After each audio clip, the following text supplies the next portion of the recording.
Hey guys, it's Dana and it's time to talk about money. And in this video, I want to talk about saving and paying for braces. So let's talk about that. Now I have 4 kids and my oldest just recently turned 12. However, we started going to the orthodontist, I'd say a year ago. Probably we should have gone before then. They recommend starting at age 8. Or around age 6 through 8, you start going just to get what they call observation visits going, so that they can look at your child's teeth, or maybe you wouldn't be watching this, I don't think, if you're 8, but your teeth, and to see how the baby teeth are, falling out, how your adult teeth are coming in, to see if any teeth are being impacted, which is what happened to our daughter. The eye teeth, the baby teeth, needed to be removed because the grown-up adult teeth were coming in at an angle because the baby teeth hadn't fallen out. So you need to visit an orthodontist in order to determine if any teeth need to be removed because they're not falling out and it's impacting in the adult grown-up teeth. Correct. Okay. So you go and you're going, and then you get to the point where they say, okay, we think that you should get braces to straighten the teeth, to correct maybe an overbite, underbite, to correct things, right? So it's time for braces. And if you have dental insurance, then you're hoping, or hopefully you're going to a place where it's covered. So before you even get into the orthodontist, you're probably doing your research to see which ones accept your dental insurance plan, if you have insurance, which is what we did.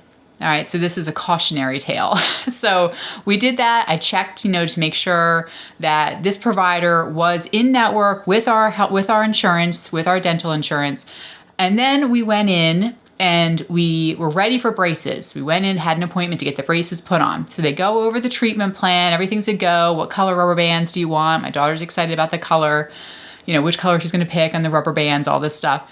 And then I said, well, are we gonna we have to discuss finances, right? And they said, oh yes, we'll talk about that. So then an hour into the appointment, after we go over the treatment plan, like I said, now we're getting to the good stuff, which is what I like, the finances. And so they start talking about it, and they show me the cost, and I said, wow, it's a lot higher than I expected. Is this before insurance or after insurance?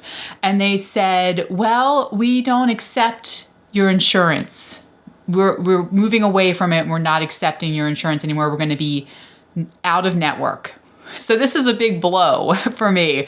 My brain is like, what, right? I think maybe my face looked that way as well, because one of the reasons we're going to this orthodontist is because they were in network with our insurance. And so my daughter's sitting there, we're all set for braces, and all of a sudden they spring it on me that even though they're in, when I go online, I log in to our insurance, they're listed there as in-network providers. They said, we're not going to accept that, and we're not taking that insurance anymore. We don't like them, whatever their reason. They give me a long song and dance spiel about why they don't like that insurance anymore. Okay, so my recommendation, if you are saving to pay for braces, or you're planning to pay for braces for your child, is that we actually have gone to other orthodontist offices as well, and they actually had scheduled an appointment to go over the finances with me alone without my daughter there, which I highly suggest you do.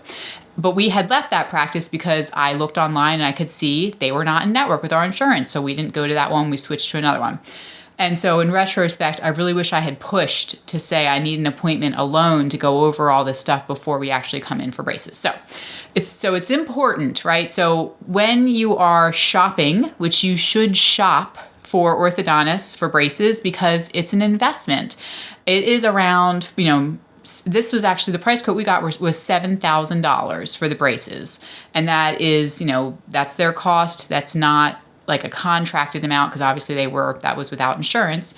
But with insurance, a lot of times the contracted amount is around $5,000 if you have insurance. And then your out-of-pocket cost, you're gonna have some kind of lifetime max with your insurance most likely. So that means if their contract amount is $5,000 and your lifetime max is $2,500, meaning that's all your insurance is going to pay out, then anything over that you would be responsible for. So it's important to, like for us, like it's open enrollment, correct? So right now it's around open enrollment period for us. My husband has options at his work and I have options at mine. So I have done that in the past, compared the two dental plans to see which one covered more, especially because I knew braces was coming up.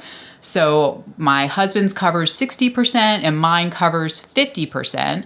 But then you also need to look at what that lifetime max amount is. So for mine, it's a lifetime max of $2,000, and for my husband's, it's a lifetime max of $2,500 per person under the plan. Okay, so you have to look at your lifetime max for braces, and then also the percentage that they cover. Correct? Okay. So, and then not only that though, but even if your insurance company lists that orthodontist as being in network, you need to really ask, even though I think that seems weird, but you have to really say, do you take this insurance? And you need to do that before the appointment where you go in to get the braces put on. Maybe you know this, maybe you're ahead of me. If you do, good job. So also, I think it's important to go, the consultations are often free. So as many as you can go to. This is more problematic when you have a 12-year-old, because they do not want to go around to different offices. So you have to be a little bit pushy with that and fight it out if you need to. But however many as that you can get them to go to, probably the better, to get different price points, to discuss, also to get a feel for the practice, the aesthetics of it, maybe just the office location. That's very important to us, is location, because usually it's 2 years that you're going to be going to this office with braces. And so you want it to be something that's convenient to wherever you live, or your child's going to be, or if it's braces for you as an adult, maybe near your work, so that way you can get to it quickly, because you're going to have a lot of appointments and you want it to be nearby, and you want the office to be clean. One office we had been to, I could just tell that the furniture was worn, and that impacted how I felt about the office. And so you want it to be a nice, clean office. You want to feel, obviously, some sense of that the practice staff is going to be courteous and kind and patient, answer your questions. Be sure to ask questions so you can see how they react and whether or not they take the time to answer your questions, and whether or not you feel confused at the end. If you feel confused, then they're not appropriately answering your questions. You should never feel confused at the end of the conversation. If you do, that means it's time to walk away and find another practice. Because like I said in the beginning of the video, you are shopping. You're shopping for a service, for a product, braces. So that means that you might have to go around, the consultations are free, but you might have to go around to as many as you can to get their different price points, their payment plans, as far as, I don't recommend financing them at all, right? You don't want to borrow money for braces, but whether or not they have options where you can pay like 25% in the beginning to get it started, and then you can pay more as treatment goes on, or if you get a discount for paying it in full at that first visit, getting them on. A lot of times they will give you a discount, and if they don't tell you that up front, maybe ask, like, hey, if I pay my portion of this in full, do I get 4% off or 5% off the total? And a lot of times they will do that, which is something you want to ask about. But then even before you get to that point, obviously, usually if you've been going since your kid is 8 or 6 and you're kind of doing those observation visits leading up to braces, well, guess what that means? It usually means you have time to start to save in a separate sinking fund account to save up money to however much money you think you're going to need, which you should really know if you're looking at your insurance plan. You should know about how much money that's going to cost. You can ask them, just be open and say, how much is this going to cost? I'd like to have a meeting to discuss that with you so I can appropriately save. So when the time comes, then I'll be able to we can just pay for these braces and get them on. There's no stress about the money, because braces are a big deal. They're about as much money as a car. So I paid $4,000 for my last car, and braces are around $5,000. So it's a lot of money. And so you have to adequately plan and be discerning about where you're going and don't have any shame about saying, you know what, we have to look other places. So if I were to say a certain amount to save up for braces at this time, I would say probably you want to get a good fund going of around $3,000 if you have insurance that covers it, if you have good orthodontic coverage. But really know your coverage, and also if you have different options, then compare them and be sure to sort of plan ahead. And last but not least, make sure you actually ask the practice, do you accept my insurance, even though they're listed as in-network? Okay, so I think that's it. In the end, we are still shopping for an orthodontist, and we have an appointment actually today.